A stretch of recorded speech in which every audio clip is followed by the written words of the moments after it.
Welcome back to the Fourth Way Podcast. About a decade ago, my family began preparing for one of the biggest transitions in our lives, moving from the U.S. to Romania in order to help with the ministry there.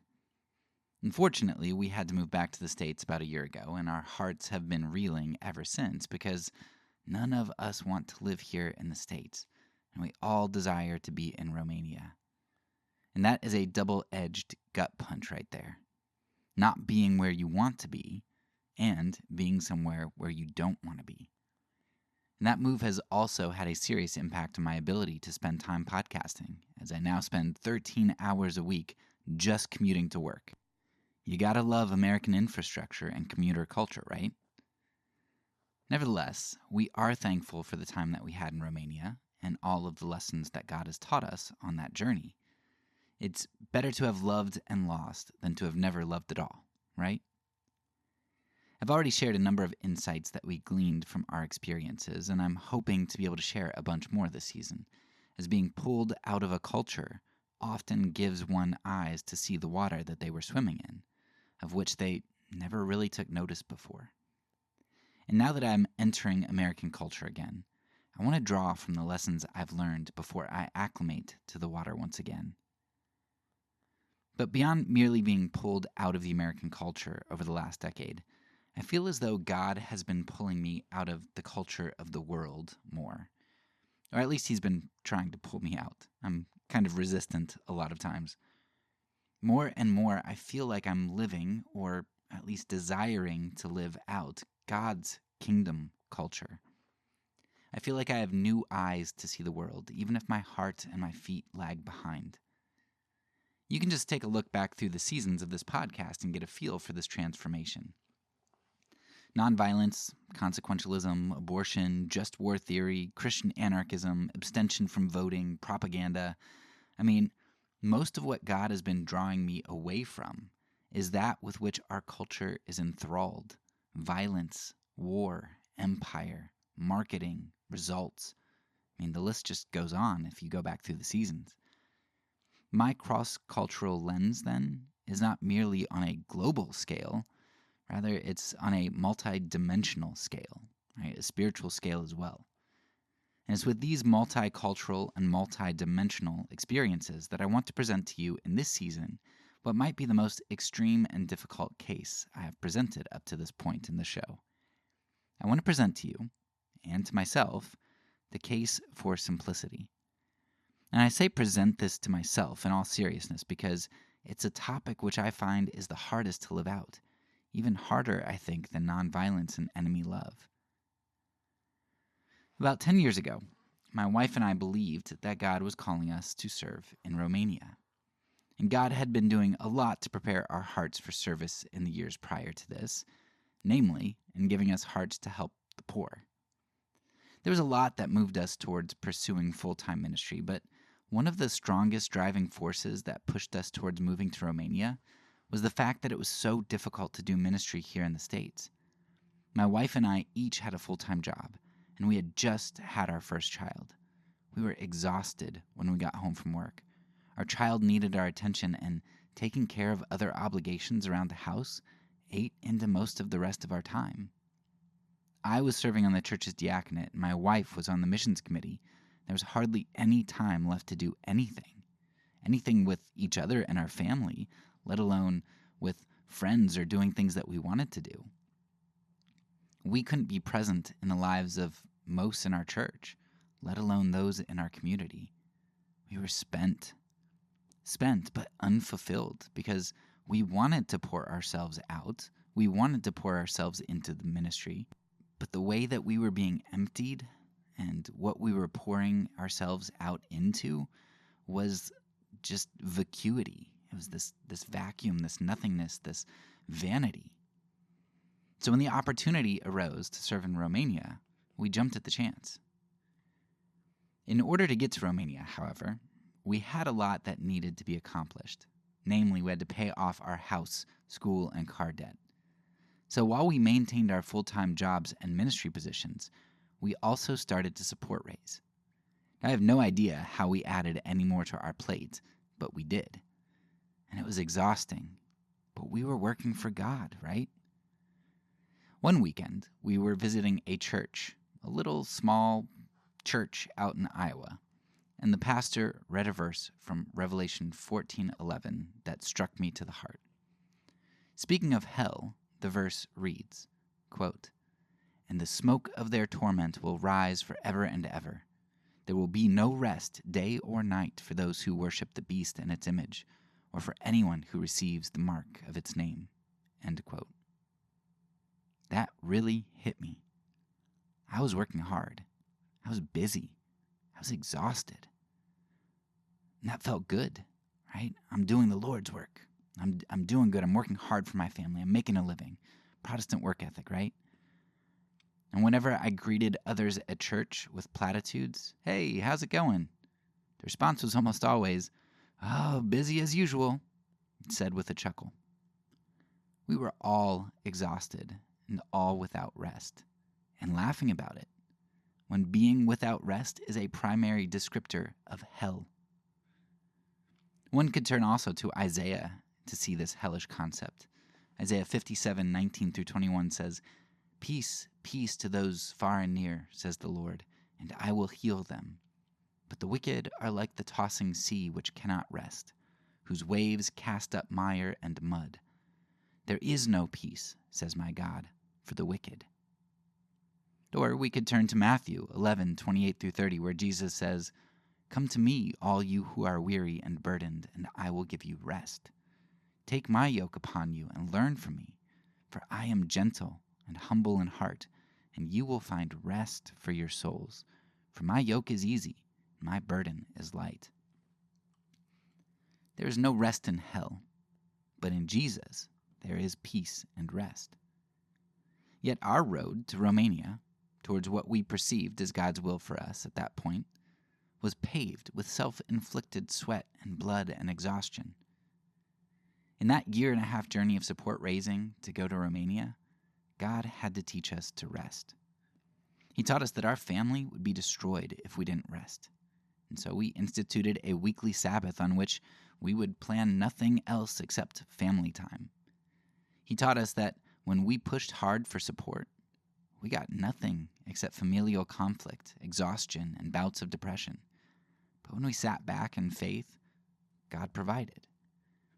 And he taught us that he controls the wind and the waves, as he answered a very specific prayer request we made to send a storm that only damaged our roof, a very precise microburst that hung just over our house so that we could get insurance to cover the roof, that our debt might be paid in full. We experienced some crazy things, but only when we were resting in God and not exhausting ourselves in hell for him. Now I know that I'm bordering on sacrilege here, seemingly discounting the Protestant work ethic. Even worse, saying that such an ethic, when implemented, often smells more like sulfur. And yeah, I guess I am saying that, as the way that I have too often seen such an ethic evoked is in the context of meritocracy, pride, and all the ilk that comes with those things.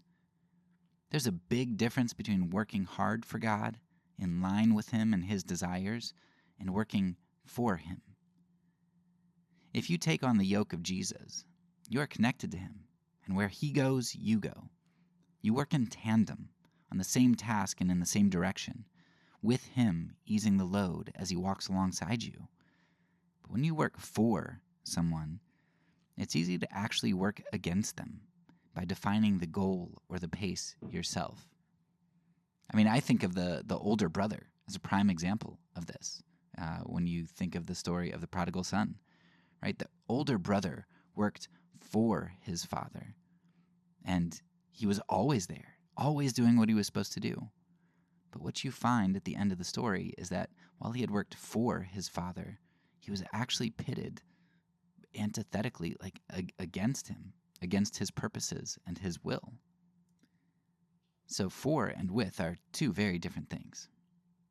Another example, I think of a team of dogs from movies like Balto, where the driver can actually spend a lot of their energy trying to rein in the dogs, pull them back and steer them on course or on an appropriate pace for the distance. If the dogs aren't attuned to the driver, then there are lots of problems and exhaustion. Anyone who has experience with kids will also understand this. My goal is often for my kids to clean their rooms, but our definitions of clean and our ultimate goals are quite different. They want their room to be a little bit better than it is, with the goal of playing outside or playing video games or something like that. If I simply give them the command to clean their room, they get to a point where their rooms appear clean, but only as defined by the absence of visible mess. Just don't open the closet door or look under the bed, right? So often, working for someone at their behest is really a way of disguising working for oneself. Accomplishing a goal that is really only done to please oneself and whose results are still a messy room.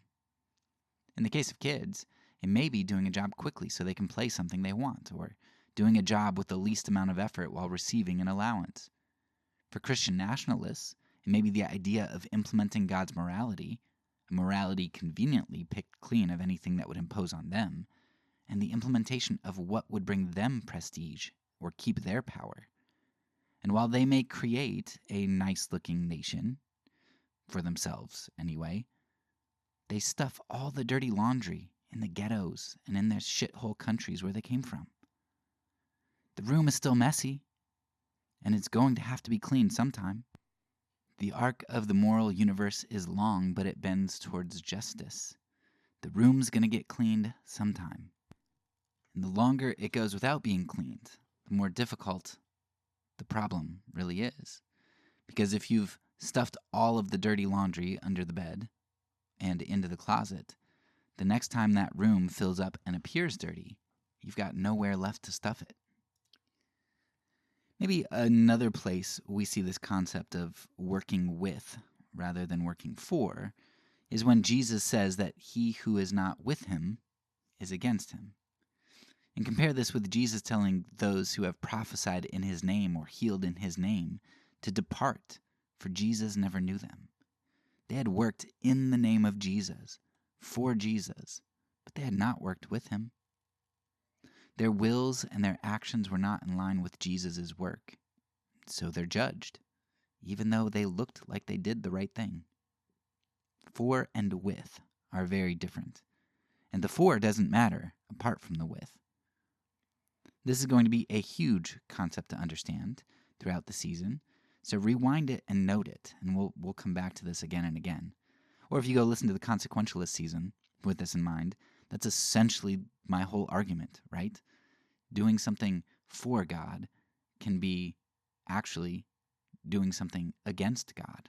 For and with are very different things. For defines good and evil for ourselves.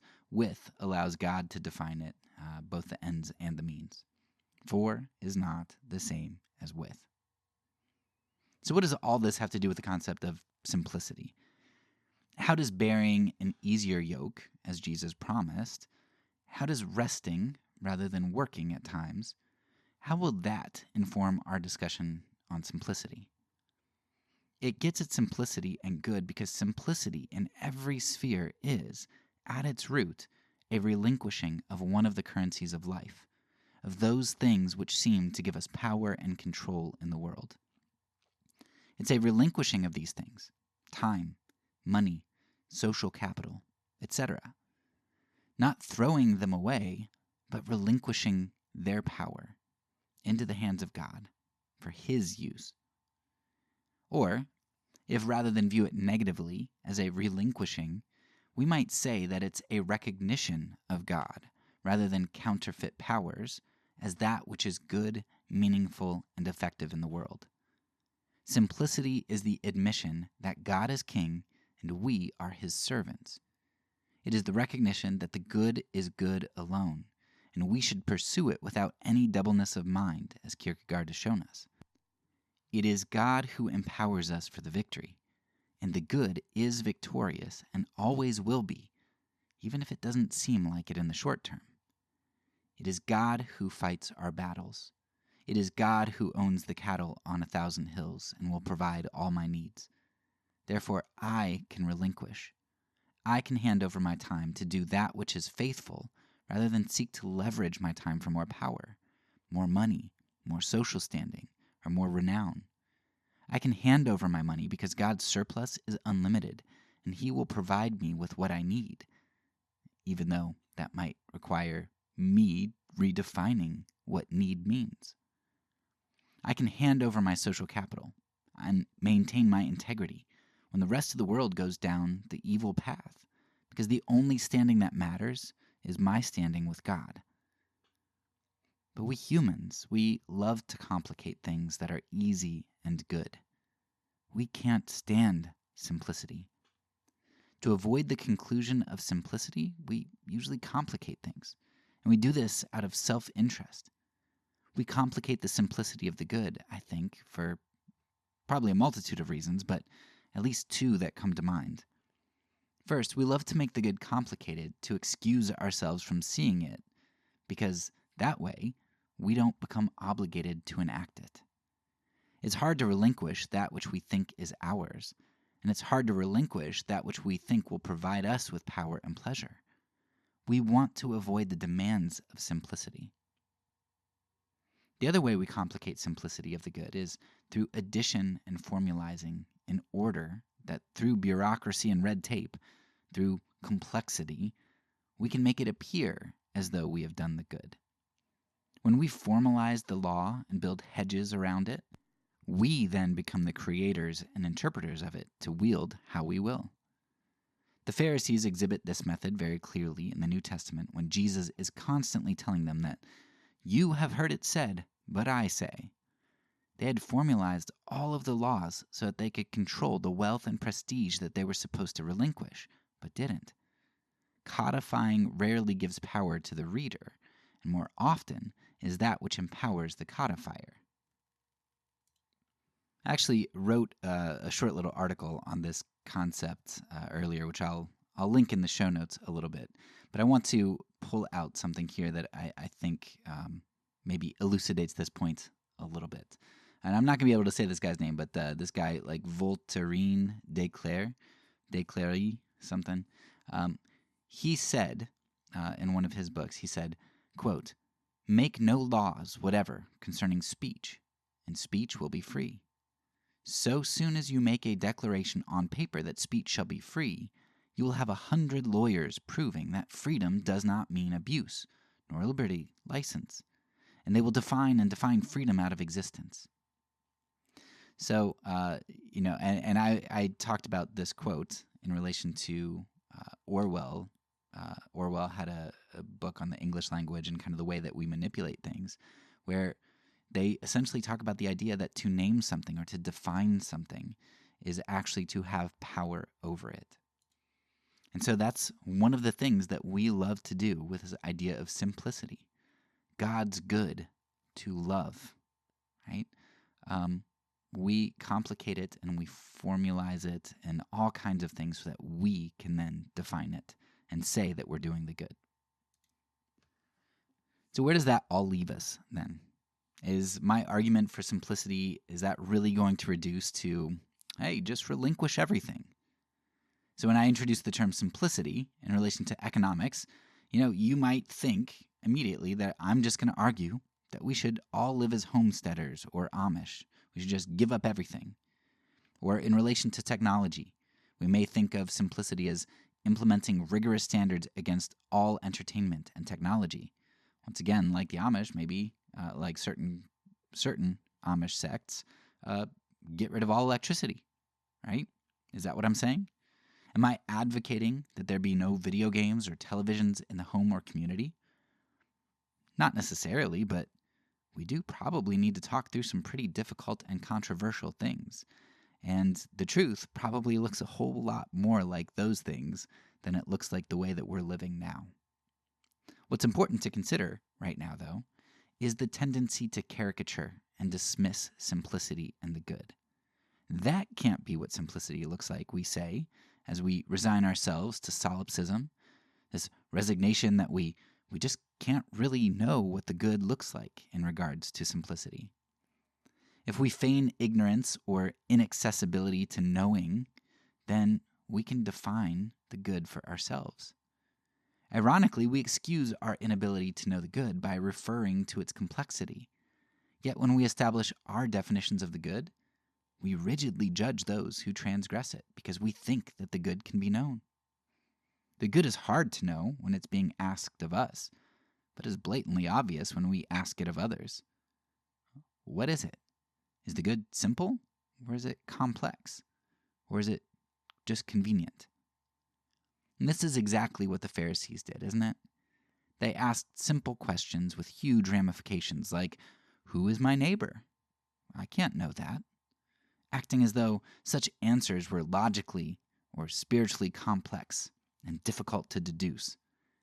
Yet they set up their own complicated and rigid boundaries in the name of God and called it good, then harshly judged those who didn't toe their line. While we so often work to complicate the good and to go it alone so we can blaze our own trail and define our own good, Jesus shows us the true good, and he offers to hoe the row with us. The good, the yoke of Jesus, is simple, because we are to be yoked with Jesus who does the heavy lifting. He pulls and he leads, and we are to simply walk beside him. Jesus has shown us what love is. An uncompromising, self-emptying, non-violent, forgiving focus on other, even enemies. That's pretty simple, right? Always choose love no matter what. Sure, that might require a lot of effort on our part, but it ought not to require toil. Because, in my mind at least, toil carries with it the connotations of struggle, often frivolous and empty struggle. But the good is not engaged in a struggle, for Jesus has overcome the world. Victory is assured. I can do all things through Christ who strengthens me. All good things. All things in line with the kingdom.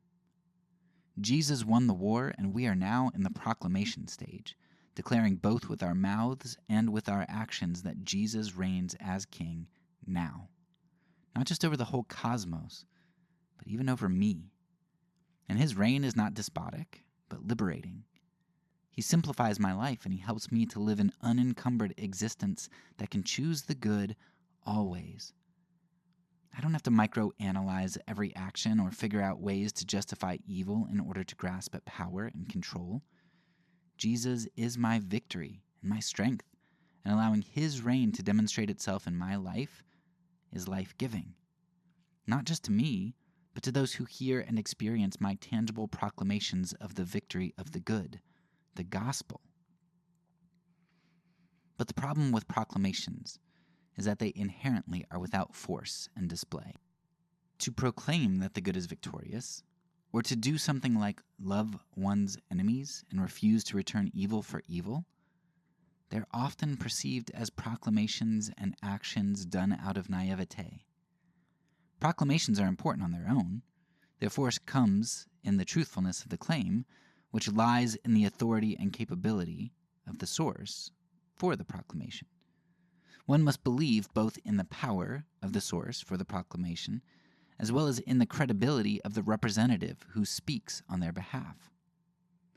It reminds me a little bit of the famous story of this Japanese guy. His name's like Hiro Onoda or something. But he kept fighting. He was like on an island. He was all by himself somehow. I don't know if everybody else got killed or something, but he's on like one of the islands in the South Pacific after World War II has ended. And he's there for, I think, like decades after World War II has ended. He's just hiding out in the jungle, and like he kills people randomly who come up into the jungle. And people are trying to tell him, like, they leave signs and letters, and they try to like yell with bullhorns into the jungle. They're like, dude, the war is over. Stop fighting. But he keeps fighting. And the way that they get him to stop is they actually send his like former commander or something, somebody who he'll trust. And he is able to get him to step down. The message was true before he believed it, but it took a representative who was reliable for him to actually trust the message. So we need to trust the source, and we need to trust the representative, the herald of the proclamation. Our deviance from the simple goodness of Jesus often indicates to people that we don't really believe the proclamation of the good news. We are not trustworthy heralds. And that inherently means that we ourselves don't trust God, who is the source. So by our actions, people don't trust us, and they don't believe that we believe the source or trust in the source of this supposed good news that we're proclaiming.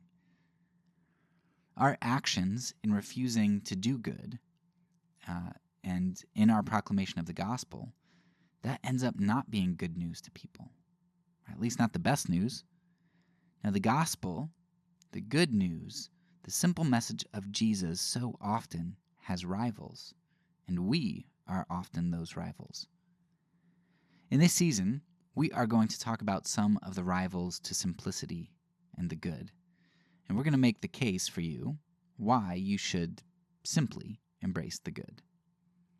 But before we get into the season proper, I want to spend the rest of this episode situating the season in this podcast as a whole.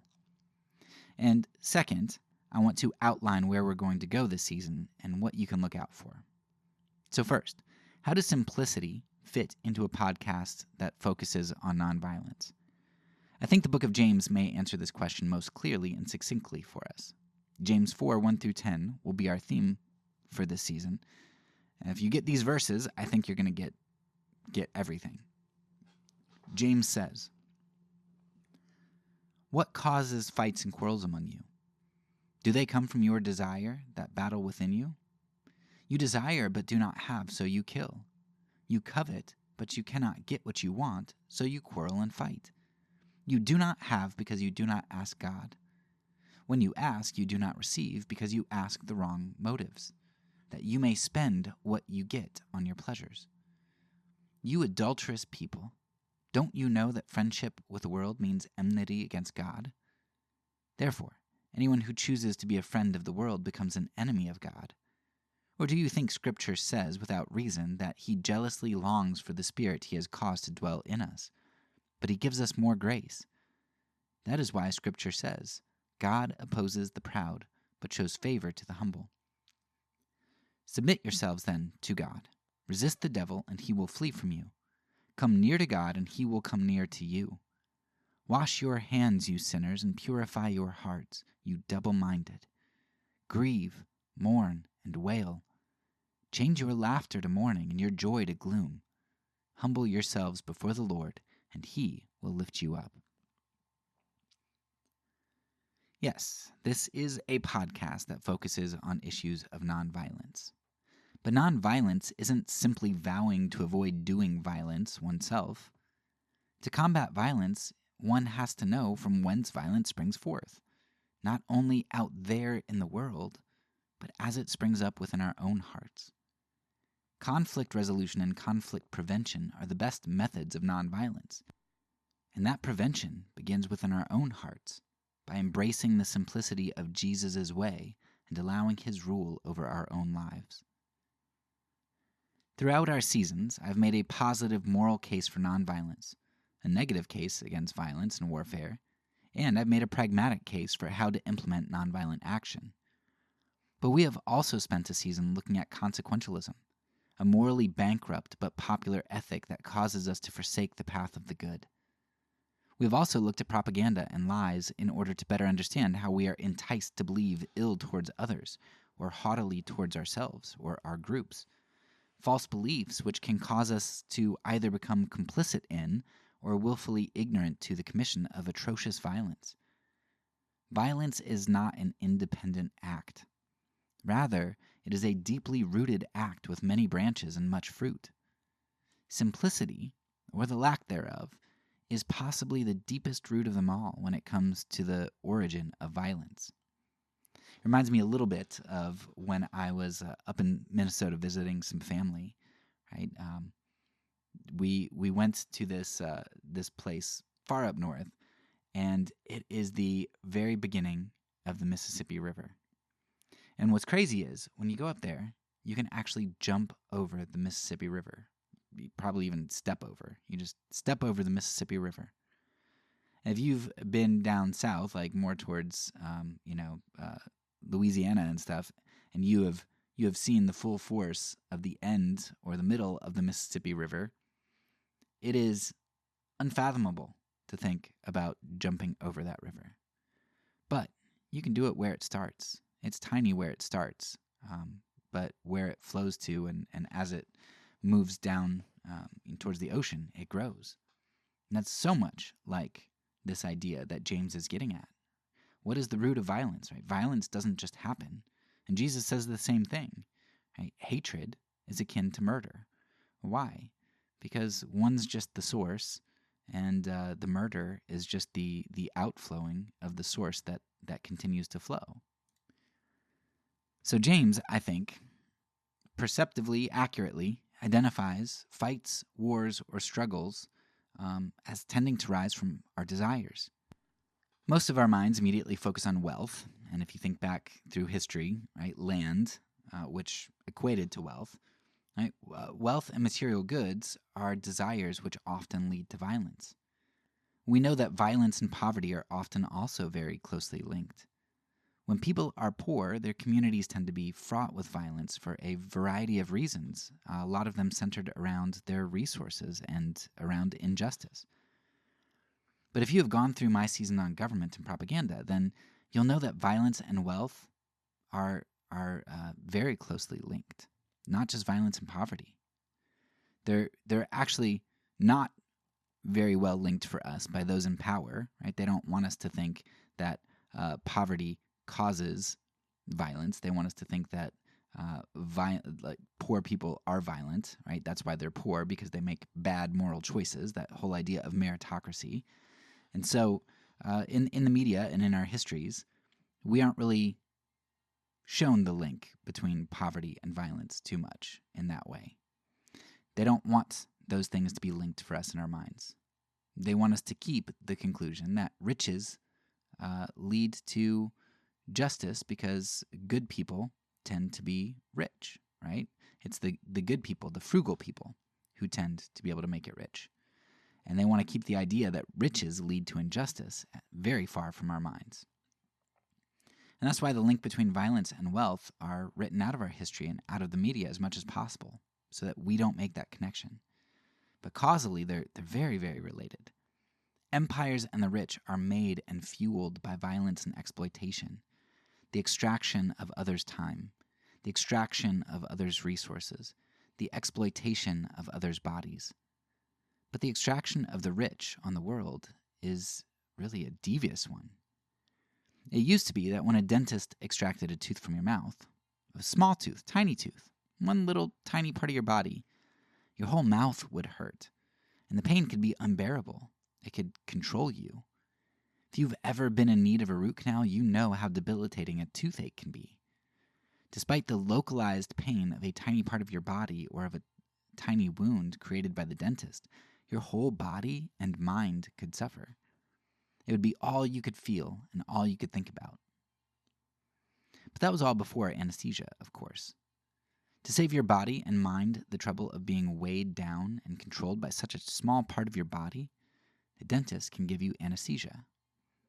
While your tooth socket screams out in pain as it's being extracted, the rest of your body slumbers, your neurons and synapses oblivious to the tragedy experienced by your gums. The tooth screams out, but its messages are not carried to or heard by the rest of your body. And this is precisely what the dentists, the extractors of wealth, do in the world. They extract and exploit one part of the body while providing anesthesia to the rest of the body. And sometimes they produce slumber by choosing victims who are far removed from those with power and preventing the media from focusing on their injustice, so their message is never heard. And sometimes they anesthetize the masses through bread and circuses, so that those who could hear, or do hear, choose not to hear. They're too distracted. It'd be too inconvenient to hear the cries and risk losing the bread and circuses that were satiating and distracting. As Joseph Pierre Proudhon points out, when governments sense that the people are restless, they try to appease them with comforts and pleasures. And when that doesn't work, they distract them through war, giving them an enemy to fight and resources to extract from elsewhere. Notice that the suffering, The suffering that comes from exploitation, extraction, injustice, or war is as much as possible exported. It happens on other soil, in other lands, to other people. The wealthy are great at making and exporting the violence and bloodshed which produce their wealth. They're great at pitting one group against another and creating others who are unworthy. If you want a great modern fictional depiction of this concept, just go read or watch The Hunger Games. And when you do, think about how the capital became so wealthy.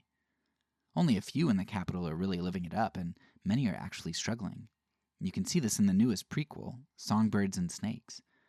But most of the capital citizens are oblivious to what is going on outside of the capital, and are often too busy being caught up in the allure of the wealth flowing in around them, hopeful that maybe they too can grab a piece of that wealth, even though it is gained by dehumanizing others. The Hunger Games is the story of empire. It's the story of us.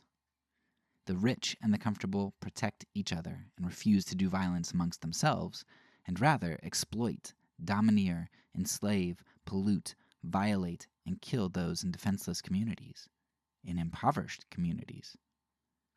But eventually, as the wealth gets hoarded and funneled to even the few within the empire, poverty comes home to roost, and so does violence.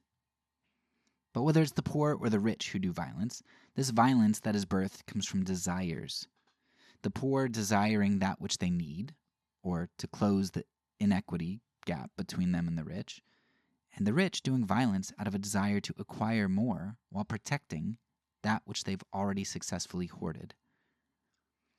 Now, I know we just spent a lot of time focusing on the aspect of wealth here, and honestly, that probably is where we're going to spend a lot of our time this season. But there are definitely other aspects of simplicity that we want to address too. And to close out this introduction, I hope you get the point that simplicity is vital to understanding everything else that we've discussed throughout this podcast. It's the root. For the good and the desire which tempts us away from the good are what ultimately lead to violence and the justification of it. So where do fights and quarrels, where do wars come from? They come from our desires. Our desire for power, for comfort, and for security. And that desire for control produces simplicity's antithesis, complexity and busyness and distraction. We will explore these concepts, simplicity and complexity, more fully in our following episodes. That's all for now. So peace, and because I'm a pacifist, when I say it, I mean it.